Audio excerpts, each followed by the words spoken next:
Hello, you absolute legends. In January of 2025, Elon Musk, the world's richest man, was exposed for lying to the gaming community about his video game accomplishments. In December, he had posted to Twitter numerous times on his alt account, bragging about all of the work he'd put into his Path of Exile 2 hardcore character. On hardcore mode, if your character dies a single time, the character is lost forever, so getting to a very high level is a difficult task, and Elon was very proud of himself for how far he'd gotten. On January 7, he streamed Path of Exile 2 on his main Twitter account, and he showcased just how far his character had come. It was now one of the highest leveled characters in the entire world, which would have taken many hours to accomplish. And not only would it have taken a long time, but he would have needed to be very efficient to keep up with all of the other gamers who weren't also hanging out with Donald Trump and allegedly running multiple companies. But there was a problem. It was obvious from Elon's gameplay that he had no idea what he was doing. He was a complete noob, and not only did he lack the basic fundamentals of high-level Path of Exile play, but he seemed to lack some basic fundamentals of action RPGs in general. It was immediately obvious that he had barely played the game, let alone played enough to level his character to the point it was. Elon had been lying. The truth is that he had been paying other people to play his account for him, which he has since admitted. This entire situation was bizarre. The man has more money and more power than you could ever want, yet he still felt compelled to lie about something so trivial. And to top it off, his reaction to being exposed was arguably more childish and insecure than the original lie itself. But what I find interesting is that it was this particular claim that seems to have really ignited this entire scandal. Because it's one thing to say that you've leveled up a character in a video game, but it's another thing entirely to say that you used to be one of the best players in the world at one of the most competitive video games of all time.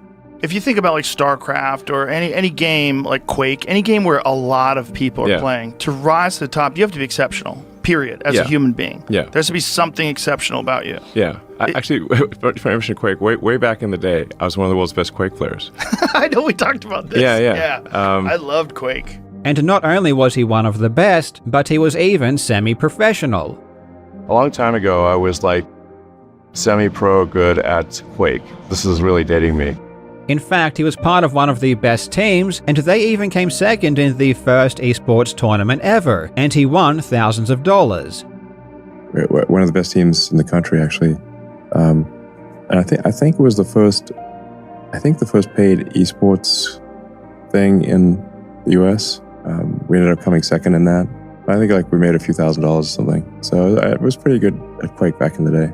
Elon has been making these claims for an entire decade, and they are orders of magnitude more outrageous than his Path of Exile 2 claims, and yet they didn't seem to cause any real backlash. Of course, once Elon was classified as a liar in general because of his Path of Exile claims, all of his other claims of video game prowess were discarded as well, as almost certainly being fabricated. If he lied about his Path of Exile achievements, he probably lied about his Quake achievements too. But that wasn't good enough for me. Elon made very specific claims about Quake history. He pointed to a specific tournament that occurred around a certain time period, and he even gave an exact prize amount for second place, which if true, would have been the biggest prize pool in Quake by far for the time. If this tournament existed, it would have left a footprint. However, if you just search Google for this supposed tournament, you will find nothing. There are multiple websites chronicling the history of Quake multiplayer, and they all list the major tournaments, but Elon's tournament is nowhere to be found. Honestly, I was ready to make a public statement that Elon's Quake claims were completely false. But then, out of nowhere, I found a crumb. A single breadcrumb that eventually led me all the way to the truth. In today's video, we will examine, among other things, Elon's claim of being one of the best Quake players in the world. Is it completely untrue, or is there even a hint of substance to what he says? Let's find out. I really hope you enjoy.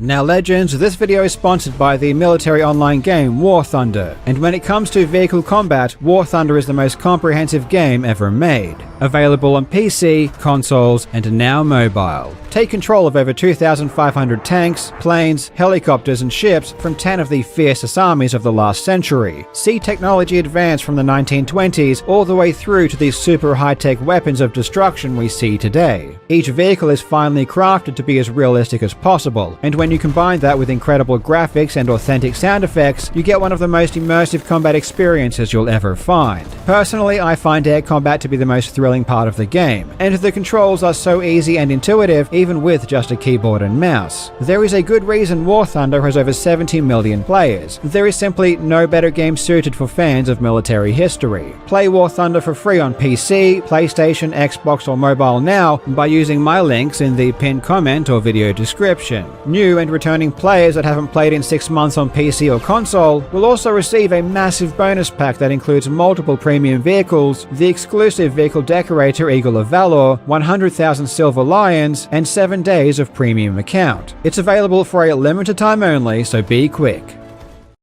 I have a lifetime of playing video games.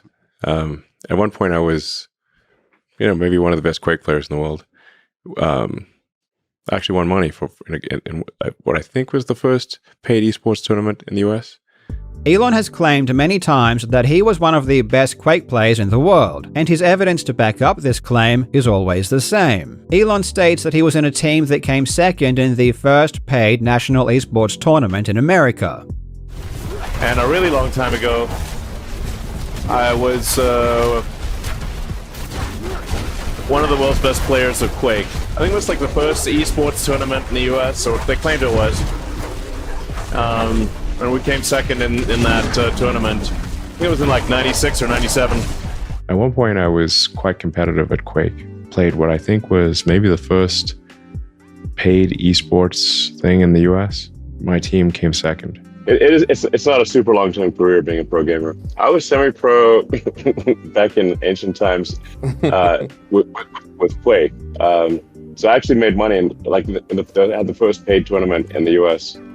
We're one of the best teams in the country, actually, and I think it was the first paid esports thing in the US. We ended up coming second in that. I think we made a few $1,000s or something. So it was pretty good at Quake back in the day. In theory, this should be easy to confirm, as it's a very specific claim, and the amount of money that Elon claims to have won for second place, several $1,000s, means that the prize pool would have had to have been massive. This absolutely would have left some kind of historical footprint. A superficial search of Google, however, yields no results that match this description. There are multiple websites that have been preserved that document the history of Quake, including the significant tournaments, and from these resources, a tournament of this size just didn't occur. The first Quake tournament that has both a cash prize and also historical evidence is the Red Annihilation tournament, which had its finals in June of '97. This is one of the most significant tournaments in esports history, precisely because it's seen by many people to be the first true esports tournament, at least as we know esports today. In this event, 16 qualified players were flown to E397 for the finals, and the winner, Dennis Fong, aka Thresh, took first place, which had a prize of $5,000 cash and one of John Carmack's Ferraris. Red Annihilation helped to popularize Quake competition, and shortly after this event, the first esports leagues such as the Professional Gamers League and the Cyber Athlete Professional League were formed. From Red Annihilation onwards, everything is extremely well documented, and there is no existence of a team tournament that had a second place prize of several $1,000s. And there is also no historical evidence of any tournaments, prize pool or not, that Elon Musk or his team came second in. So if Elon did win anything, it must have been something after Quake was released in June '96, but before Red Annihilation, a year later. Though even if this tournament exists, whether or not it was the first paid national esports tournament really depends on your own definition of what esports and paid means. The reality is that people have been competing in national tournaments in video games and receiving money from it for decades. For example, in 1980, there was a National Space Invaders tournament where thousands of people competed. The regional winners were awarded $150 each, plus an all all expenses paid trip to the finals. First and second place were awarded prizes, and third place received a $500 check. In 1981, the World Asteroids Championships took place in Washington, D.C., with the winner receiving $5,000 and second and third place winning $3,500 and $2,500 respectively. In 1990, the Nintendo World Championships was a massive video game tournament. Here, the winners in each age bracket received a car along with $10,000. If you are inclined to be a little less pedantic about what constitutes as paid, you can go far back as 1972 with the Intergalactic Space War Olympics, an event that many people consider to be the very first esports tournament. In 1984, there was a worldwide track and field arcade competition, where, according to Guinness World Records, over 1 million people participated, with the US winners receiving a Jeep and being flown to Japan for the World Finals. Large-scale video game competition isn't a new thing. It's been happening for as long as video games have existed. But for the sake of argument, let's accept that none of these count because they don't fit the modern definition of esports, which generally involves complex player-v-player combat where you can directly interact with the opponent. In my opinion, modern esports first developed with fighting games like Street Fighter II. In 1991, Midway sponsored a tournament in California, flying the regional winners to San Diego for the finals, where the winner earned a Street Fighter II cabinet. In 1996, the Battle by the Bay was the first yearly tournament that would later become known as the Evolution Championship Series, or EVO, which now hosts the biggest fighting game tournament in the world. And of course, we can't forget about Quake's predecessor, Doom, which spawned the concept of deathmatch. In 1995, the year before Quake was released, there was a tournament called Deathmatch 95, with the finals taking place at the Judgment Day event organized by Microsoft. We're here in Seattle for the World Doom Championships. It's very, very cold and there's a very naff stage thing going on behind me. Thankfully, we're not that concerned with that. What we are going to do is follow the progress of a couple of British guys who are taking part. 50,000 entrants have been whittled down to 24 finalists who've gathered here at the Windows 95 launch to decide who will quite literally win the competition. Deathmatch 95 was essentially the first worldwide tournament. They held local tournaments to find the local champions and then flew all of us to Microsoft headquarters in Redmond, going from playing largely at home to, a stage at Microsoft headquarters, not just like any tournament, like a real World Championships tournament. Probably the first true esports event. The winner was Thresh, the same player who would go on to win Quake's first major tournament, Red Annihilation. Winning Deathmatch 95, Thresh received a new computer valued at around $10,000. These first esports tournaments didn't usually award cash prizes, because at the time it was hard to get sponsors who would fork over straight cash. Companies would rather offer up a prize, which is cheaper and has the secondary benefit of also advertising the product they wanted to promote. So I guess ultimately the argument can be made that none of these count against Elon's claim, either because they aren't face-to-face games or their tournaments only awarded prizes instead of cash. So when Elon states that he was in the first paid esports tournament, he might technically be correct from a very specific point of view. But personally, I don't think the distinction between a cash prize or any other type of prize is a helpful one in determining if Elon's second place achievement meant he was any good. Thresh, the eventual winner of Red Annihilation, didn't specifically win cash at Deathmatch 95, but that doesn't mean his victory was any less significant, and it was in part because of this first major win that Thresh would receive his first product endorsement in 96, and is considered by many to be the first esports pro. So I will let you decide if Elon's decision to exclude all tournaments that didn't specifically award cash prizes and all tournaments that might not be considered esports by today's standards is relevant, though we still don't even know if this tournament happened, or if Elon came second. And if you trust a lot of the comments online, you would be forgiven for assuming it didn't. Many people think the early history of Quake is completely documented, and because there is no concrete evidence of Musk's claim, he must be lying. But shockingly, I discovered this is simply not true. There was at least one Quake tournament with a significant cash prize that occurred before Red Annihilation, and the result of that tournament seems to have been lost to the sands of time. If Elon's story is true, I believe I've found the only tournament he could possibly be referring to. There is some credible evidence that Elon may actually be telling the truth. In June of 2017, a user posted to the Quake forum on ESR.com that they had listened to Elon's biography. In this biography, it mentioned that Elon's company Zip2 had a team that came second in a tournament and won several $1,000s. This person wanted to know if it was true or if it was just an exaggeration. Zip2 was a company that Elon co-founded in 1995, which was an online city guide that gave users information about local businesses. The biography in question was written by Ashley Vance and was released in 2015. In it, Elon claims his team, comprised of his employees, competed in one of the first nationwide tournaments and won a few $1,000s. Most of the forum post replies were unhelpful or claimed that this was false. For example, this reply, which states that there were only 2 North American deathmatch tournaments with over $1,000 prize money, and all of the finalists were well known. However, a full 5 years after the original post, an anonymous user posted this reply.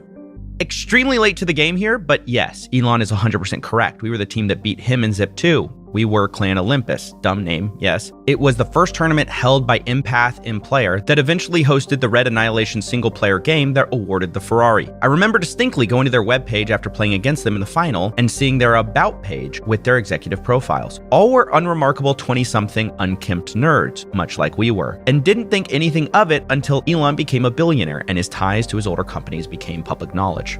Let's be clear, an anonymous post on an obscure message board isn't good evidence, and when I read this, I quite frankly didn't put much stock in it. Still, there are some details that are important to note here, mainly that the clan was called Olympus, the tournament was held by M-Player, and it was before the Red Annihilation tournament. And this wouldn't be the only player from Olympus that would step forward. After a June 2023 interview where Elon once again brought up his Quake claims, a user posted the video to Reddit, asking if anyone had any information. The anonymous post from ESR.com was reposted, which was promptly shot down, with users saying this was false because all results are available historically. But then, months later, an account with the name Ollie Sparta replied to the thread, claiming the story Elon told was true.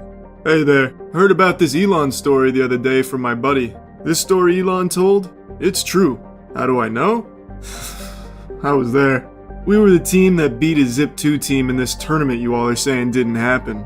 Sparta also claimed to be in Clan Olympus and gave a detailed breakdown of the tournament final. This post seemed to back up the anonymous user from ESR.com, but there were some immediate red flags that made me doubt the veracity of this story. The story gave several details that couldn't possibly be correct if Elon was telling the truth, like saying the top prize was $1,000, which makes no sense if Elon's team received several $1,000s for second place. They also thought the tournament may have been in 1998, which was a year after Red Annihilation. Sparta would continue to post replies, and his timeline of the tournament eventually returned to believable territory, clarifying that the tournament happened in 96 or 97, and that Red Annihilation happened afterwards. Sparta also claimed that if you can't find any information about the tournament, it's not because it didn't happen, it's just because any evidence was contained on the M-Player website, which has no archives from that time period.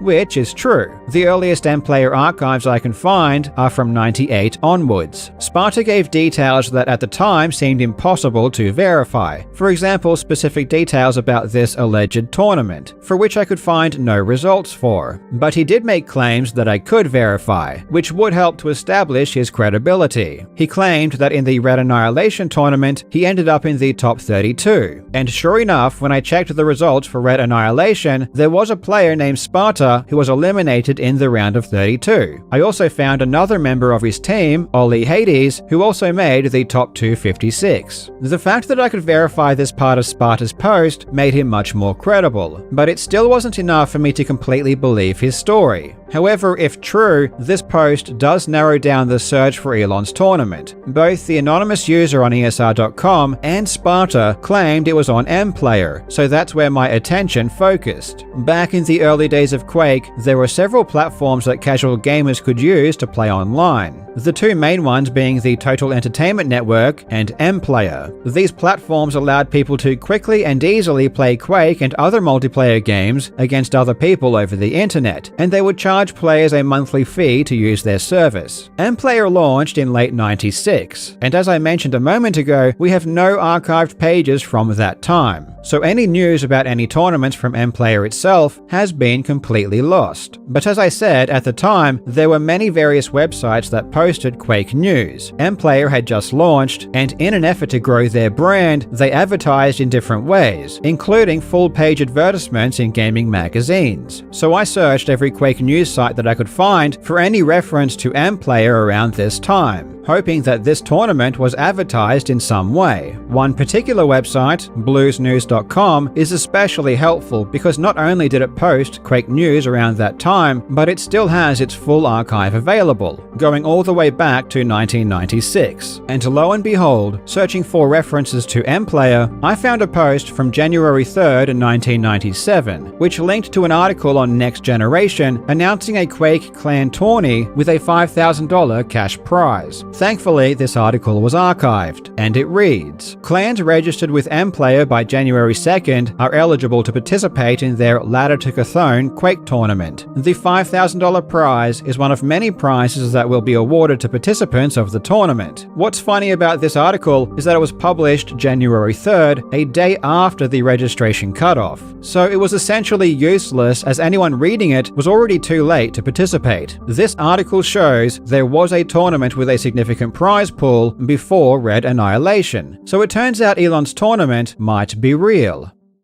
But the details still didn't seem to add up. Sparta said that his team won $1,000 for first place, but this article says there was a $5,000 cash prize. And I think what this article should have said is that there was a $5,000 prize pool and not a $5,000 prize. In my search, I also managed to find a second reference to this tournament. In an archived Russian PC gaming magazine from July '97, it references this exact tournament. The article itself is describing various video game tournaments for different games, and when it came to Quake, it described two: Red Annihilation and Ladder to Cthulhu. And conveniently it listed the prize pool distribution, with first place winning $1,000. The Next Gen article and this Russian gaming magazine are the only two external sources I could find that reference this tournament. In Google Groups, I also found an HTML dump of the MPlayer website from March of '97, which shows the final was on March 22nd, and I also found a blurb from January '97 saying that 30 clans would be competing for $5,000 cash, which was a much more accurate description of the tournament prize pool. But unfortunately, I could find no other references or information about this tournament, including who actually won. Still, what this shows is that there was a paid tournament on MPlayer, and the prize for first place was exactly what Sparta said it would be, $1,000. The fact that this tournament was so hard to find, and Sparta's account was as accurate as it was, makes me think it's extremely unlikely that Sparta made up this story. It seems to me that this is exactly the tournament that Sparta was referring to, and is the tournament that Elon's team competed in and came second, which also means Elon's claim of winning several $1,000s is greatly exaggerated, and what his team actually won was $750. Elon's story appears to be based somewhat in reality. Technically, he probably did come second in one of the earliest paid esports tournaments. But does that mean he was any good? Does that mean he was semi-professional? Does it mean he was one of the world's best players? No. No, it certainly does not.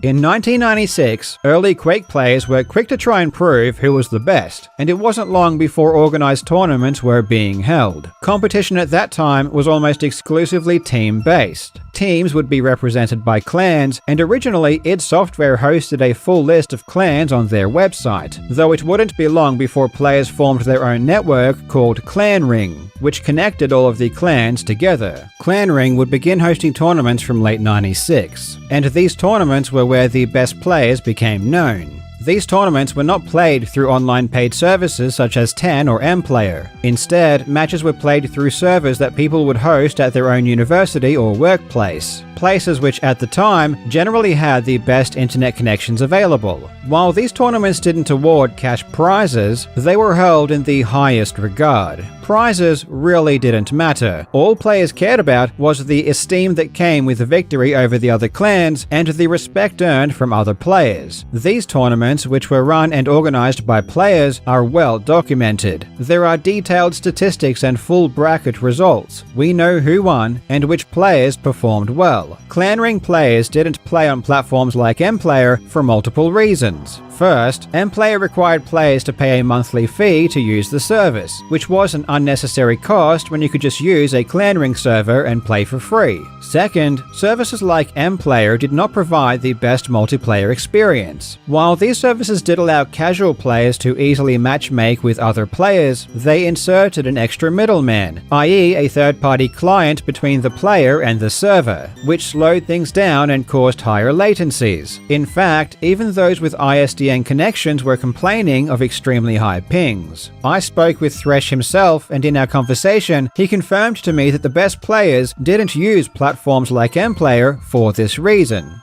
And you were just always playing on these self-hosted servers? You generally didn't play through platforms like 10 or mPlayer?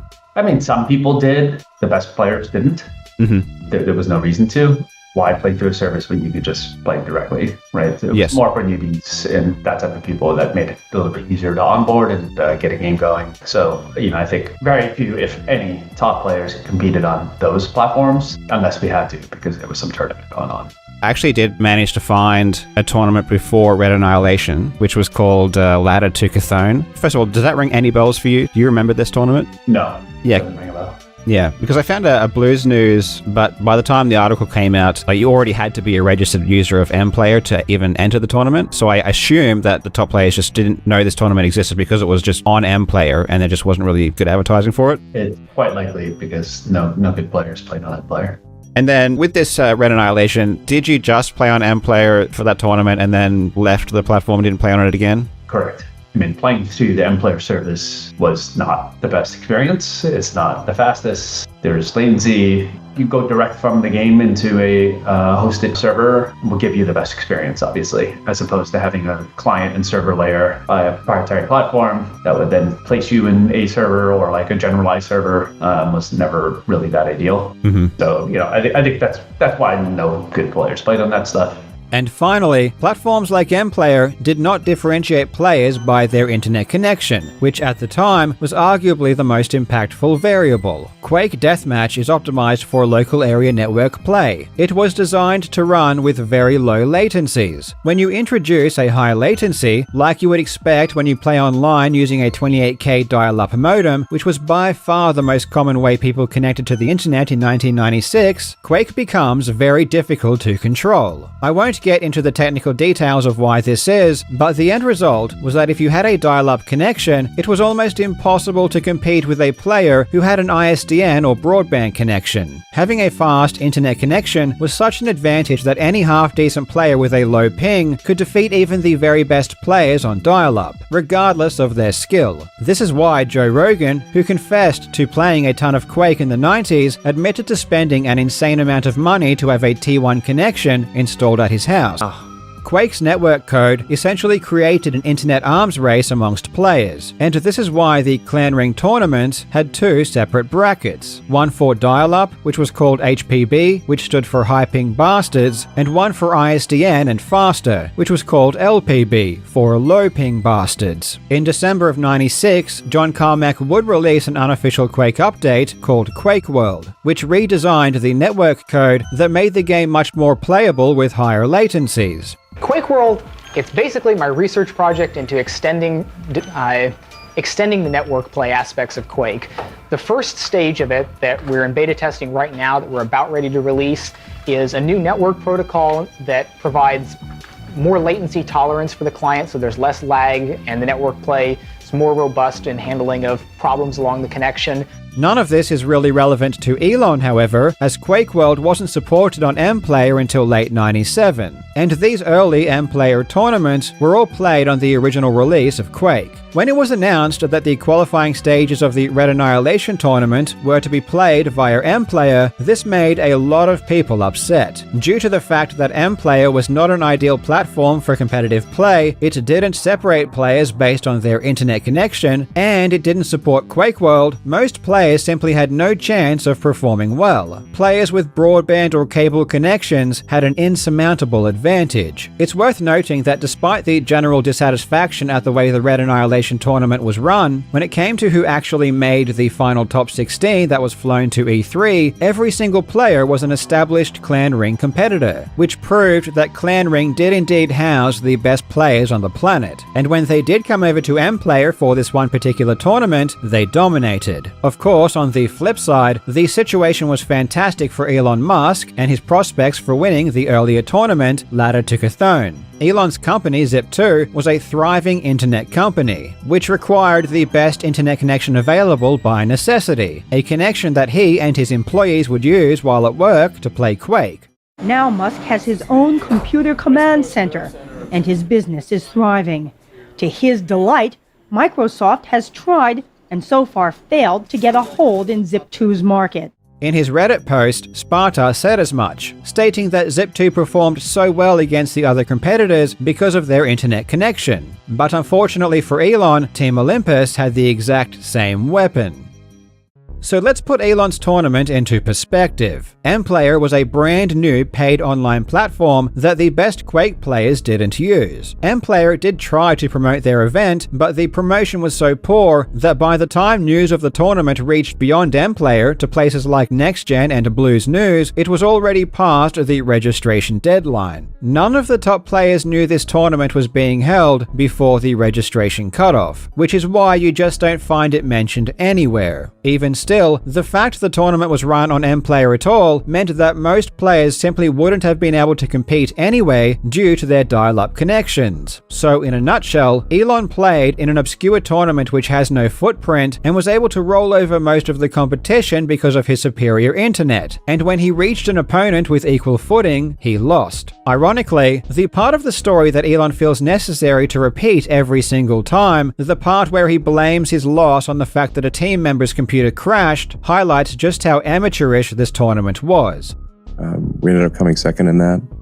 We were actually coming first, but then the best. I was the second best person on the team. The best person on the team, his computer crashed halfway through the game, so we ended up coming second. But we came second. I was the second best person on the team, and the actual best person that we were actually winning. We would have come first, except the best person on the team, his computer crashed halfway through the game.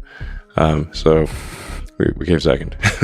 My team came second. We would have come first, except I was the second best guy on the team, and the best guy, his computer glitched halfway through the game. Can you imagine any reputable esports tournament that would allow the result of their grand final to be determined by a tech issue? Clearly, M-Player did not take this tournament seriously. It was merely part of an advertising campaign to try and attract new players. To then go on to claim because of this second place victory that he was one of the best Quake players in the world is honestly pretty insulting. If you want to compare teams with some actual data, I found that Elon's Zip team had 2 players reach the top 256 in the Red Annihilation tournament, while the Legends clan had 6 players in the top 16 alone, with Ruthless Bastards, Extreme Prejudice, and Impulse 9 having 2 each in the top 16 as well. And these were well-established clans who had either won or placed very highly in the Clan Ring tournaments. These are clans with legitimate achievements that we can actually verify. The truth is that Elon was not very good at Quake, and while his team may have come second in a tournament, the circumstances surrounding that tournament make his victory completely empty. But don't just take my word for it. There is someone else who was around at the time and who remembers playing directly against Elon Musk himself. In a 2020 podcast, Thresh, the very same player who won Red Annihilation and who was by all metrics the best Quake player in the world at the time, said Elon wasn't very good.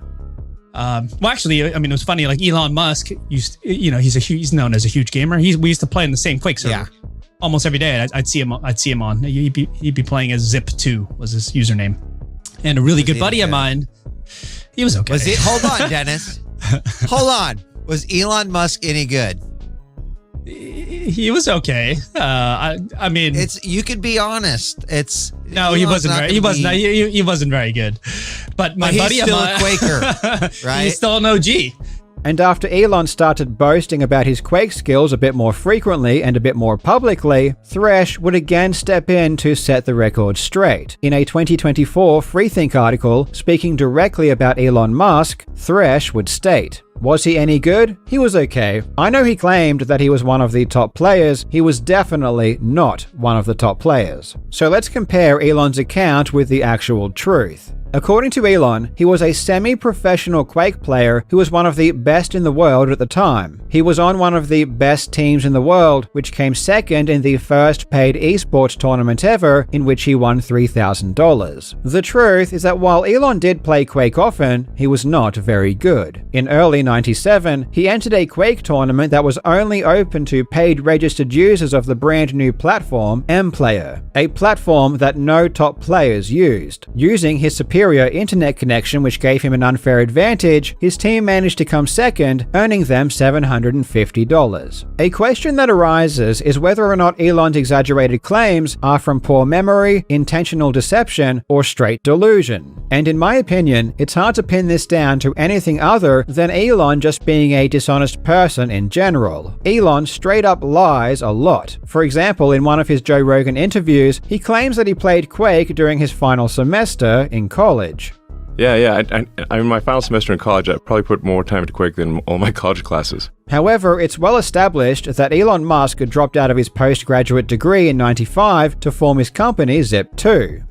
Well, that was the summer of '95. I had no money whatsoever. I was working, doing research in Silicon Valley on a completely different subject and trying to start this company at the same time. And when it came time to decide, do I want to do graduate studies or do I want to start this company? And I decided to start the company. I had no money. As a graduate student, I would have received a scholarship and a stipend and so forth. In starting the company, I had nothing. I had no income source. This was a year before Quake was even released, so it's impossible that Elon was playing Quake during his final semester. When Elon admitted that he wasn't the one leveling his Path of Exile 2 account, he attempted to gaslight everyone by saying that he never took credit for leveling the account, or ever intended to. But this is again provably untrue. On Twitter, he did exactly that, saying, and I quote, "After so many deaths, I'm carefully building up a Path of Exile hardcore character." Aside from directly claiming that he was the one leveling his character, it's obvious to anyone with half a brain that streaming the character is implicitly taking credit for it. Unless you state otherwise, people are going to assume that the only person playing your character is you. Elon also claimed to be one of the best Diablo 4 players in the world, and his evidence for this was that he had a top-ranked time in an endgame dungeon called The Pit. So are you in the top 20 in the world or top 20? Wow, in Diablo. Yeah.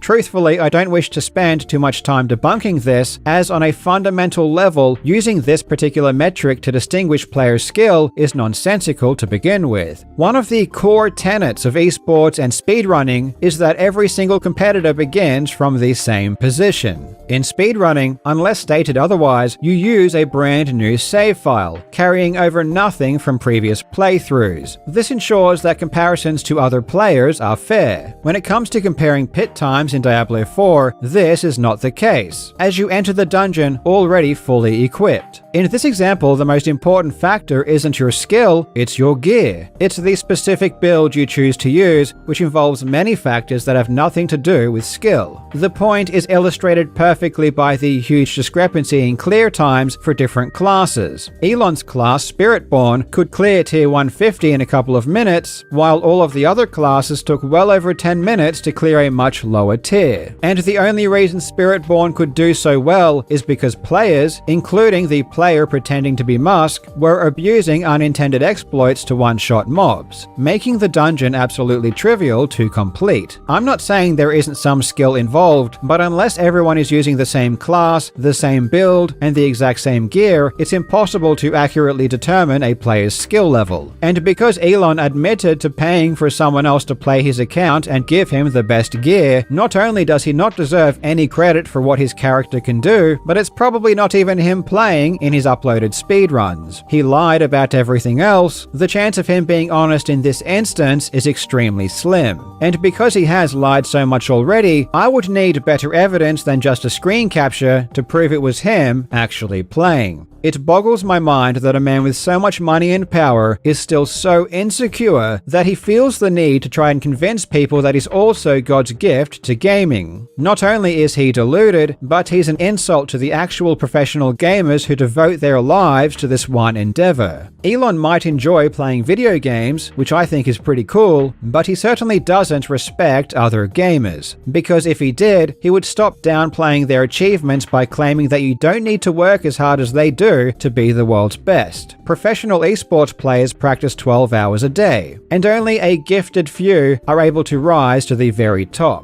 But if you're as amazing as Elon, you can run multiple companies, you can help audit the US government and hang out all day at the White House, and still be the best Diablo 4 player in the world, while also having the highest ranked hardcore character in Path of Exile 2, and have Lex Friedman call you a world-class incredible video game player.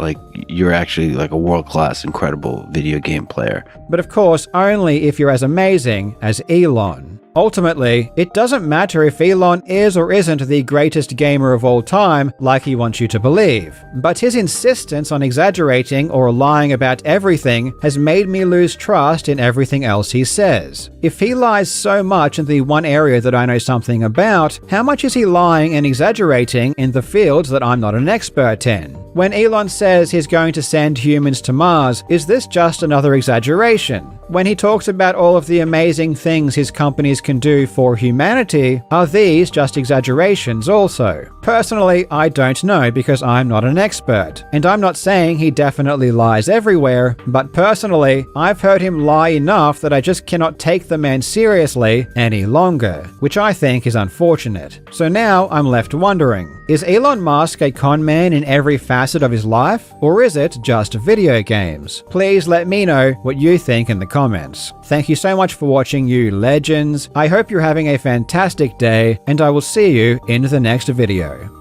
Thanks again to War Thunder for sponsoring today's video. Make sure to check out War Thunder now for free on PC, PlayStation, Xbox, or mobile by using my links in the pinned comment or video description. Those of you who are new or haven't played in 6 months will also receive a massive bonus pack including multiple premium vehicles, in-game currency, and more.